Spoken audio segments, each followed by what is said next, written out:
الحمد لله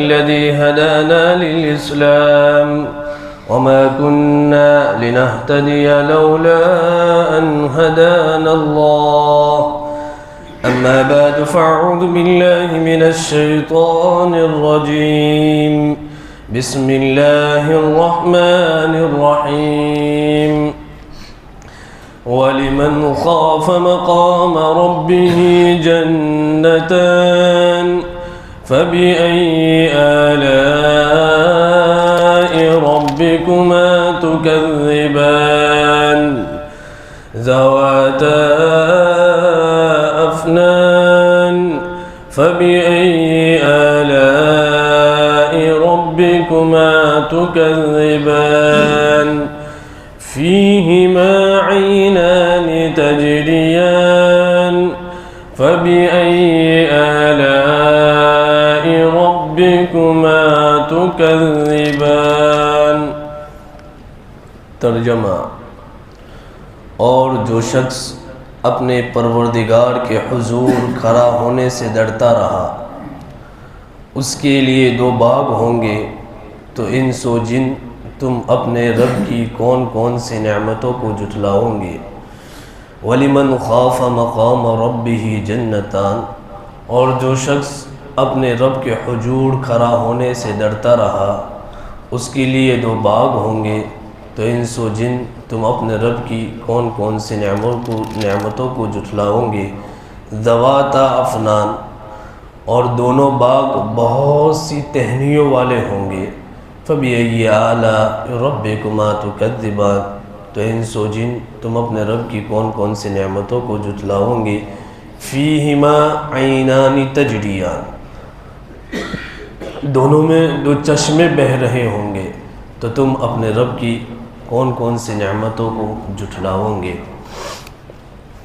اللہ رب العزت نے اس کے پیچھے کی آیتوں میں مجرمین کا ذکر فرمایا، ان کی گرفت فرمائی، ان کی نشانیوں کو، کہ مجرمین کی پہچان یہ ہوگی کہ نشانیوں سے پہچانے جائیں گے، اور پھر فرشتے ان کو نشانیوں کی پہچان کی بنیاد پر جہنم میں گھسیٹ کر ڈال دیں گے۔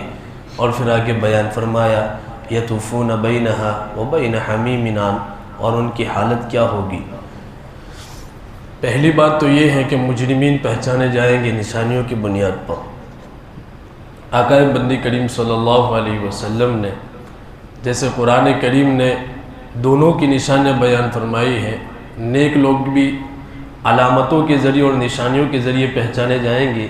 سیماہم فی وجوہہم من اثر السجود، کہ سجدوں کے اثر کی بنیاد پر نیک لوگ پہچانے جائیں گے۔ اور آپ صلی اللہ علیہ وسلم کے امتی وضو کے جو اعضاء ہیں ان کی چمک کی بنیاد پر پہچانے جائیں گے۔ ایسے ہی مجرمین کہ جس کا جو بھی گناہ ہوگا، احادیث میں مختلف گناہ کے مختلف علامات بیان کی گئی ہیں، ان علاماتوں کی بنیاد پر پہچانے جائیں گے۔ یہ اللہ کا بہت بڑا احسان ہے، اور نبی کریم صلی اللہ علیہ وسلم کی بدولت اللہ نے اس سے ہماری حفاظت فرمائی ہے، ورنہ ہم سے پہلی جو قومیں آئی بنی اسرائیل کی، ان کی یہ حالت ہوا کرتی تھی کہ جب بھی وہ کوئی گناہ کرتے تھے تو ان کا گناہ لوگوں کے سامنے ظاہر کر دیا جاتا تھا، یا تو دروازوں پر لکھ دیا جاتا تھا، اور بہت سی وجوہات احادیث کی کتابوں میں ہیں اور تفسیری روایات میں ہیں کہ جن کی بنیاد پر بنی اسرائیل والے پہچان لیتے تھے کہ یہ آدمی مجرم ہے اور یہ گنہگار ہے۔ لیکن اللہ کے نبی صلی اللہ علیہ وسلم نے اپنی امت کی اس سے حفاظت کے لیے اللہ سے دعا فرمائی ہے، ورنہ ان لوگوں پر اللہ نے ایسے بھی عذاب ڈالے ہیں کہ اللہ نے ان کی شکلوں کو بھی بدل دیا ہے۔ تو پچھلی آیت میں بیان فرمایا یعرف المجرمون بسیماہم فیؤخذ بالنواصی والاقدام، اب جب ان کا جرم ثابت ہو جائے گا تو فیؤخذ بالنواصی والاقدام، فرشتے ان کو پکڑ لیں گے ان کی علاماتوں کی بنیاد پر۔ اور پکڑنے کی مفسرین نے دو شکلیں بیان کی ہے کہ یا تو ان کو پیشانی سے پکڑا جائے گا اور پیروں سے پکڑا جائے گا اور اسی صورت میں گھسیٹ کر جہنم میں پھینک دیا جائے گا، یا بعض لوگوں نے یہ کہا کہ ان کو ایسا لپیٹ دیا جائے گا کہ پیشانی اور پیر دونوں ایک ساتھ ہو جائیں گے، پھر جہنم میں ڈال دیا جائے گا۔ پھر بیان فرمایا یطوفون بینہا وبین حمیم آن، جب ان کو جہنم میں ڈال دیا جائے گا تو وہ جہنم میں ادھر سے ادھر چکر لگائیں گے۔ اور چکر لگانا کیوں ہوگا؟ کیونکہ جہنم کی آگ کی تپش ہوگی، اور تپش کی وجہ سے گرمی ان کے بدن میں پیدا ہوگی، اور گرمی پھر پانی کی طلب پیدا کرے گی، اور یہ پانی کی طلب ان کو جہنم کے کناروں میں بگائے گی۔ لیکن جہاں بھی وہ جائیں گے ان کو کھولتا ہوا پانی ملے گا۔ اور قرآن کریم نے جہنم میں بہت سارے عذاب کی شکلیں بیان کی ہیں۔ فقطع معہم، قرآن کریم کی آیت ہے کہ ان کو کھولتا ہوا پانی ملے گا۔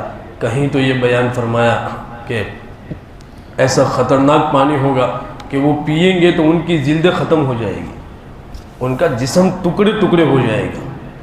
اور جب ٹکڑے ٹکڑے ہوگا تو یہ نہیں ہوگا کہ عذاب ختم ہو گیا، بلکہ احادیث میں بیان فرمایا نبی کریم صلی اللہ علیہ وسلم نے کہ وہ پانی پینے کی بنیاد پر ان کا جسم ٹکڑے ٹکڑے ہو جائے گا۔ ٹکڑے ٹکڑے ہو جانے کے بعد پھر اجسر نو ایسا ہی ہو جائے گا، پھر وہ پانی پئیں گے، پھر ایسا مستقل لا محدود زندگی تک عذاب چلتا رہے گا۔ قرآن کریم میں آگے بیان فرمایا سورہ نساء میں کلما نضجت جلودہم بدلناہم جلودا غیرہا لیذوقوا العذاب، کہ یہ پانی پینے کی بنیاد پر یا آگ کی تپش کی بنیاد پر یا آگ کے عذاب کی بنیاد پر ان کی چمڑیاں جل جائے گی، راکھ ہو جائے گی، ختم ہو جائے گی۔ کلما نضجت جلودہم، جب بھی یہ چمڑیاں جل کر راکھ ہو جائے گی، ختم ہو جائے گی، اللہ یہ کہتا ہے بدلناہم جلودا غیرہا، کہ ہم پھر سے دوسری چمڑی ان کے جسم پر ڈال دیں گے، لیذوقوا العذاب، تاکہ یہ وہ لا محدود زندگی یہ عذاب چکتے رہے۔ اور سورہ واقعہ میں ہے اور بہت سارے قرآن کریم کی آیتوں میں ہے، شجر زقوم ان کو دیا جائے گا، ایک درخت ہے، وہ کھائیں گے، اس کی کیفیت کیا ہوگی کہ وہ گلے میں پھنس جائے گا۔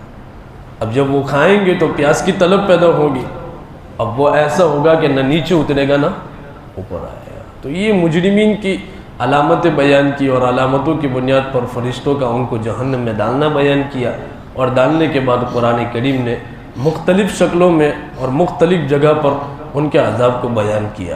اب ہمیں یہاں سے یہ سبق ملتا ہے کہ جب اللہ رحمان بھی ہے تو وہ قہار بھی ہے، جہاں اس کی رحمانی ایک صفت ہے اس کی قہاری کی بھی ایک صفت ہے، لہذا جب وہ انتقام لینے میں اتنا سخت ہے اور دنیا میں ہمیں اس نے اعمال کرنے کے لیے بھیجا ہے، تو لہذا ہمیں بدعمالیوں سے بچ کر اعمال کی طرف آنا چاہیے، تاکہ ہم پھر جہنمیوں کو ڈال کر یہ کہا جائے گا کہ یہی جہنم ہے جن کو تم جھٹلایا کرتے تھے۔ آج جب عذاب کا تذکرہ کیا جاتا ہے تو مسلمانوں میں بھی ہے، کفار میں بھی ہے، مشرکین میں بھی ہے، یہود و نصارہ میں بھی ہے، لوگ یوں کہہ دیتے ہیں کہ یہ کچھ نہیں ہے۔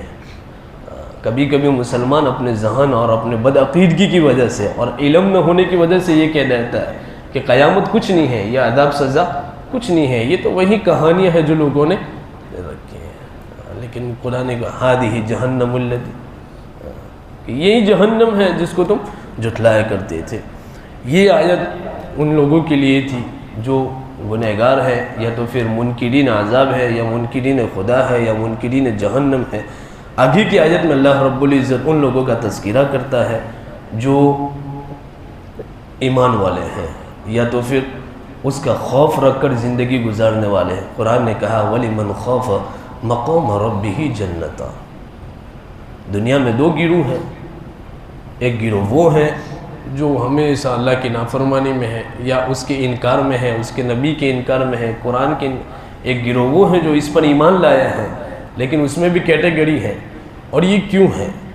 اللہ نے پچھلی عذاب سے ڈرایا، آگے تذکرہ کیا ایمان والوں کا، اس لیے کہ اللہ نے انسان کے اندر دو کیٹیگری رکھی ہیں، ایک تو خوف انسان کے دل میں رکھا ہے، اور ایک امید کا مادہ بھی اللہ نے رکھا ہے، لالچ جسے کہتے ہیں۔ خوف کی بنیاد پر آدمی برے کام کرنے سے بچ جاتا ہے، اور جنتوں کے تذکرے کیے، کیوں کیے؟ تاکہ انسان برائی سے بچے، اور اتنی ساری نعمتوں کو ملنے کا تذکرہ جب اس کے کان میں آئے گا تو پھر انسان اچھے اعمال کی طرف آئے گا۔ اس لیے کہا وَلِمَنْ خَافَ مَقَامَ رَبِّهِ جَنَّتَانِ، جو آدمی اپنے رب کے سامنے حساب دینے کی بنیاد پر حساب کے در سے کھڑا ہو گیا، یعنی دل زندگی اس حساب سے گزاری کہ کل میدان حشر میں مجھے کھڑا ہونا ہے اور رتی رتی کا حساب دینا ہے، رتی رتی کا حساب دینا ہے۔ اور اس خوف کے ساتھ اس کی زندگی گزری، اس کی شام بھی اسی خوف میں گزری، اس کی راتیں بھی اسی خوف میں گزری، اس کی صبح بھی اسی خوف میں گزری، اس کی خلوت بھی اسی خوف میں گزرتی ہیں، اس کی جلوت بھی اسی خوف میں گزرتی ہیں کہ مجھے کل میرے رب کے سامنے حساب دینا ہے۔ تو جب یہ تصور انسان کا رہے گا تو پھر انسان گناہ نہیں کرے گا، گناہ کرے گا نہیں کرے گا، اور جب نہیں کرے گا تو انسان بدعمالیوں سے بچے گا۔ اور یہ آیت کا نزول حضرت ابو بکر صدیق رضی اللہ تعالیٰ عنہ کے بارے میں کہ حضرت ابو بکر صدیق رضی اللہ تعالیٰ عنہ کبھی کبھی خوف کی اتنی گہری کیفیت میں چلے جاتے تھے کہ ان کی زبان سے نکل جاتا تھا کہ کاش میں ایک درخت کا ٹینکا ہوتا، کاش گھاس کا ٹکڑا ہوتا، یا کوئی جانور ہوتا میں ہلاک ہو جاتا، گھاس ہوتا کوئی جانور مجھے کھا جاتا۔ یہ کس کی حالت ہے؟ ابو بکر صدیق رضی اللہ تعالیٰ عنہ کی کیفیت ہے یہ خوف کی۔ اور علماء نے خوف کے بھی درجات لکھے ہیں جو ہر انسان کو ہر وقت حاصل نہیں ہو سکتے، اور امیدوں کے بھی محدثین نے درجات لکھے ہیں جو بھی ہر وقت انسانوں کا۔ تو حضرت ابو بکر صدیق رضی اللہ تعالیٰ عنہ کے بارے میں ہوا وَلِمَنْ خَافَ مقام ربہ جنتان، کہ آپ گھبرائیے گا نہیں، آپ بھی اور آپ کے بعد ایمان والوں کی جتنے لوگوں کی یہ کیفیت ہوگی کہ انہوں نے اپنے رب کے سامنے کھڑا ہونے کے در سے اپنی زندگی تقوی والی گزاری ہوگی، خوف والی گزاری ہوگی، اچھے اعمال والی گزاری ہوگی۔ اللہ کیا دے گا؟ جنتان، 2 جنتیں۔ یہاں محدثین نے بہت سارے اقوال بیان کیے ہیں۔ جنتان کا مطلب یہ ہے یا تو ایک ہی انسان کو 2 جنتیں دی جائے گی، یا پھر 2 آدمیوں کو 1 جنت دی جائے گی، یا پھر جنتان سے مراد یہ ہے کہ چونکہ یہ پوری صورت دونوں کو ساتھ لے کر چلتی ہے، انسان اور جناتوں کو، اور پوری کائنات میں جیسے انسان شریعت کے مکلف ہے ایسے جنات بھی شریعت کے مکلف ہیں، جیسے کل ہمارے سزا اور جزا ہوگی ایسے جناتوں کی بھی سزا اور جزا ہوگی۔ تو ایک جنت انسانوں کے لیے ہے اور ایک جنت، بعض لوگوں نے یوں کہا کہ سورہ واقعہ میں ایمان والوں کی 2 کیٹیگری بیان کی ہے، سابقون الاولون، پہلے درجے کے ایمان والے، اور دوسرے وہ جن کے نامہ اعمال سیدھے ہاتھ میں دیے جائیں گے، تو ایک جنت ان کو دی جائے گی، ایک جنت ان کو دی جائے گی۔ دوسرے لوگوں نے یوں کہا کہ ایک جنت اعمال کی بنیاد پر دی جائے گی اور ایک جنت اللہ کے فضل کی بنیاد پر دی جائے گی۔ بعض لوگوں نے یوں لکھا کہ ایک جنت گناہوں کے چھوڑنے کی بنیاد پر دی جائے گی اور ایک جنت نیک اعمال کی بنیاد پر دی جائے گی۔ لیکن سب سے بہترین بات آقا مدنی کریم صلی اللہ علیہ وسلم نے بیان فرمائی ہے کہ جنت الفردوس 4 ہیں، ایسے ہی جنت عدن 4 ہیں۔ اور حضرت ابو ہریرہ کی روایت ہے کہ نبی کریم صلی اللہ علیہ وسلم نے بیان فرمایا کہ جنت فردوس 4 ہیں اور اس کی مختلف شکلیں ہیں۔ ایک جنت الفردوس ایسی ہیں کہ جس میں سونا چاندی، اس میں جتنی بھی چیزیں ہیں فرنیچر سے لے کر جو انسان کی زندگی کی اور ضرورت ہوتی ہیں خواہشات کی، وہ ساری کی ساری چیزیں سونے کی ہیں، اور دوسری جنت وہ ہے جس میں چاندی کی ہے۔ تو لہذا دونوں جنتیں ملے گی، بات سیدھی سی ہے، ایک انسانوں کے لیے ہے اور ایک جناتوں کے لیے ہے۔ اب جنتوں کی کیفیت اللہ بیان فرماتا ہے، ان کی حالت ان میں کیا ہوگا۔ ذواتا افنان، جنت تو مل گئی، لیکن جنت کی کیفیت، تاکہ انسان ہمیشہ لالچی ہوتا ہے، اور لالچی میں انسان کبھی اچھا کام بھی کرتا ہے کبھی برا کام بھی کر جاتا ہے۔ تو قرآن کریم نے بیان فرمایا ذواتا افنان، وہ جنت ایسی نہیں ہوگی کہ آپ کو باغ دے دیا گیا اور باغ ایسا ہی ہے خالی خراش کچھ بھی نہیں ہے، بلکہ جنت ایسی ہوگی کہ اس میں سایہ دار درخت ہوں گے جو انسان کی طبیعت کو لبھاتے ہیں۔ انسان کا ایک فارم ہاؤس ہوتا ہے اور وہ فارم ہاؤس بنجر ہو، اس میں درخت ہی نہ ہو، تو کوئی جانا پسند کرے گا؟ اس میں کوئی جانا پسند نہیں کرے گا۔ لیکن ایک باغ ہے، اور باغ کی خوبصورتی کیا ہے کہ وہ بڑا پڑا ہے درختوں سے، مختلف قسم کے درخت ہیں اس میں، باغ کی خوبصورتی درخت ہیں، جتنے درخت ہوں گے باغ میں اتنے باغ بھرا بھرا لگے گا، اور درختوں کی خوبصورتی اس کی ٹہنیاں ہیں۔ قرآن کریم نے یوں کہا ذواتا افنان، کہ اس کی کیفیت یہ ہے کہ اس میں جتنے درخت ہوں گے وہ ٹہنیوں سے بڑے ہوں گے، شاخوں سے بڑے ہوں گے، یا پھلوں سے یا پھول سے بڑے ہوں گے، سایوں سے بڑے ہوں گے، اور ان کی کیفیت کیا ہے کہ وہ کبھی خراب بھی نہ ہوں گے۔ اور دوسری کیفیت کہ دنیا میں ایک مرتبہ، مثال کے طور پر میرا ایک فارم ہاؤس ہے، میں نے اس میں مختلف قسم کے، یا باری کیجیے، میں نے اس کھیت کیجیے، میں نے اس میں، یا بار کیجیے، جیسے جماعت میں آئے ہوئے لوگ بار جس کو کہتے ہیں، اس میں مختلف قسم کے میں نے درخت لگائے ہیں، مختلف قسم کے فروٹ لگائے ہیں، تو میں ایک مرتبہ دیکھوں گا، 2 مرتبہ، 3 مرتبہ، 4 مرتبہ، لیکن میرا دل اکتا جائے گا، کبھی نہ کبھی تو دل اس کو دیکھ کر اکتا جائے گا۔ جنت کے درختوں کی کیفیت یہ نہیں ہوگی، بلکہ انسان جب بھی اس پر نظر ڈالے گا اس کو لطف آئے گا، ایک مزہ ہوئے گا، اور ہر مرتبہ اس کو دیکھنے کی ایک خواہش ہوگی۔ آج کل بڑے من چلے لوگ پیدا ہوتے ہیں، سوال کرتے ہیں مولانا جنت میں ہمیں وہی گاڑی ملے گی یا پھر وہ دنیا کا بہترین فون؟ من چلے لوگ ہوتے ہیں۔ مفسرین کرام نے بڑا بہترین جواب دیا ہے کہ اس کا تعلق خواہشات سے ہے، مطلب اللہ چاہت پیدا ہی نہیں کرے گا، جو چاہت پیدا کرے گا وہ نعمتیں وہاں موجود ہوگی، اور جو نہیں ہوگا، وہ جو دنیا کی فانی چیزیں ہیں اس کی چاہت ہی تمہارے دلوں میں پیدا، جب پیدا ہی نہیں ہوگی تو پھر طلب ہی کہاں سے ہوگی، ہے نا۔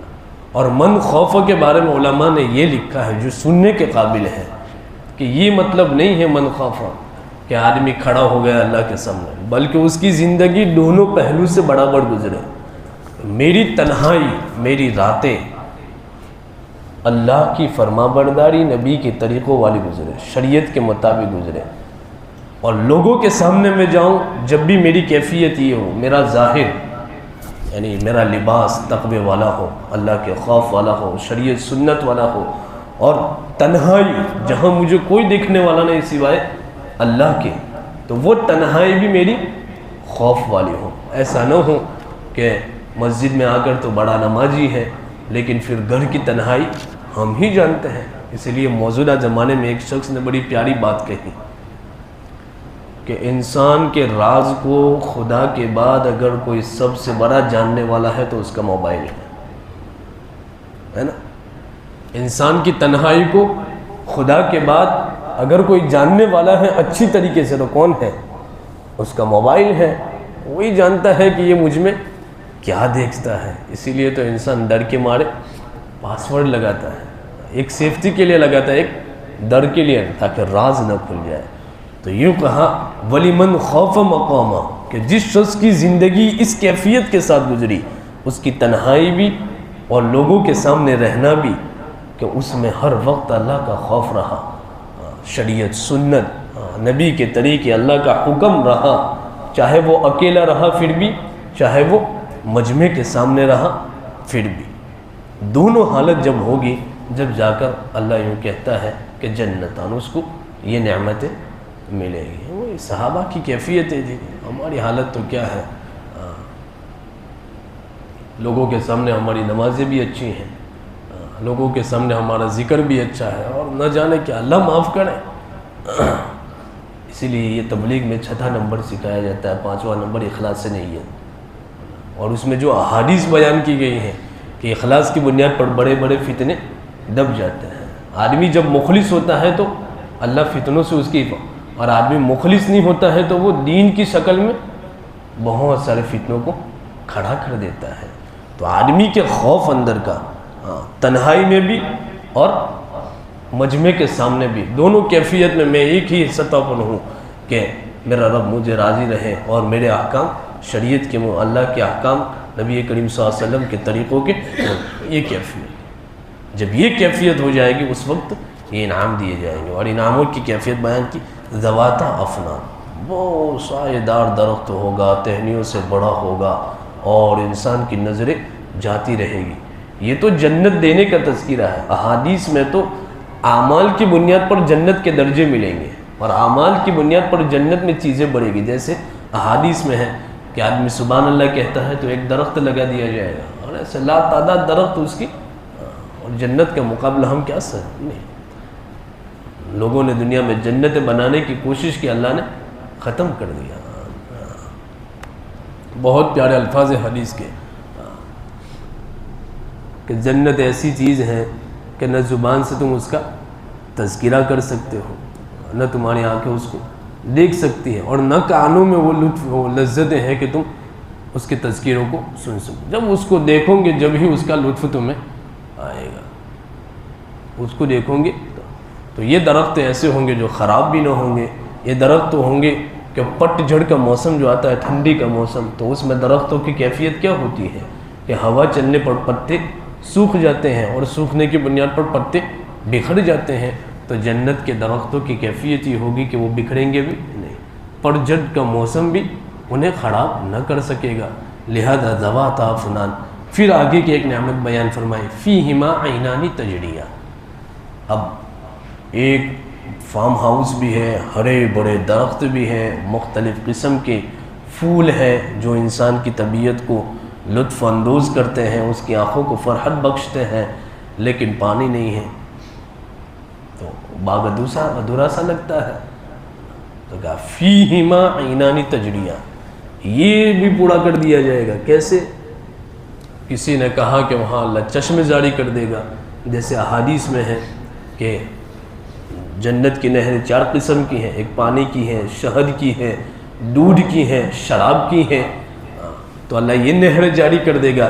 یا پھر بعض احادیث میں اور قرآن کریم میں ہے زنجبیل، یہ ایک چشمے کا نام ہے، سلسبیل یہ ایک چشمے، تو اللہ یہ چشمے جاری کر۔ تسنیم ایک چشمہ ہے جس کو قرآن نے تذکیہ، تو اللہ نے یوں کہا کہ اللہ یہ چشمے جاری کر دے گا۔ مفسرین کرام نے کہا کہ ایک کا پانی صاف شفاف ہوگا آئینے کی طرح۔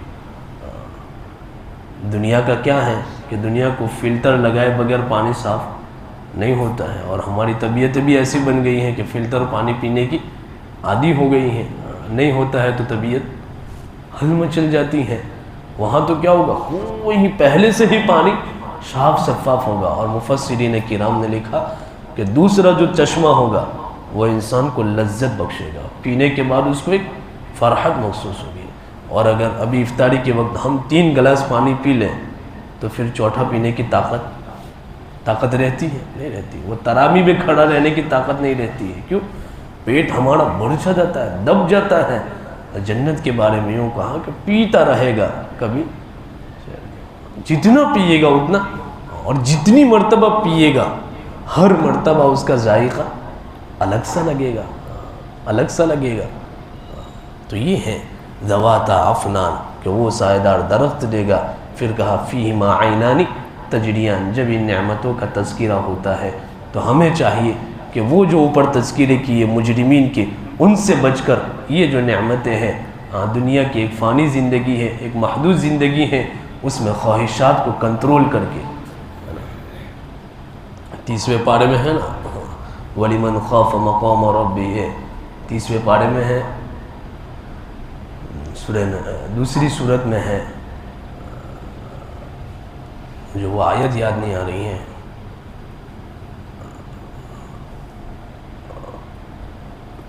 اس کا خلاصہ یہ ہے کہ جو آدمی اپنے رب کے سامنے کھڑا ہونے سے ڈر گیا، اس کا مقام کیا ہے؟ جنت ہے۔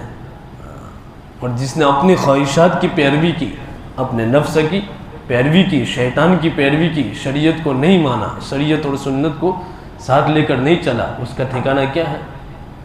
جہنم ہے۔ تو یہ قرآن کریم نے بہت ساری جنت کے تذکرے بھی کیے، احادیث میں جنتوں کے تذکرے ہیں، اس کی نعمتوں کے تذکرے ہیں، اور یہ اللہ نے ہمیں اس لیے بیان کیا ہے تاکہ ہم اس کی طرف اعمالوں کے ذریعے اس کی تیاری کریں اور رغبت کریں۔ اللہ مجھے آپ کو کہنے سننے سے زیادہ عمل کی توفیق نصیب فرمائے۔ وآخر دعوانا الحمدللہ رب العالمین۔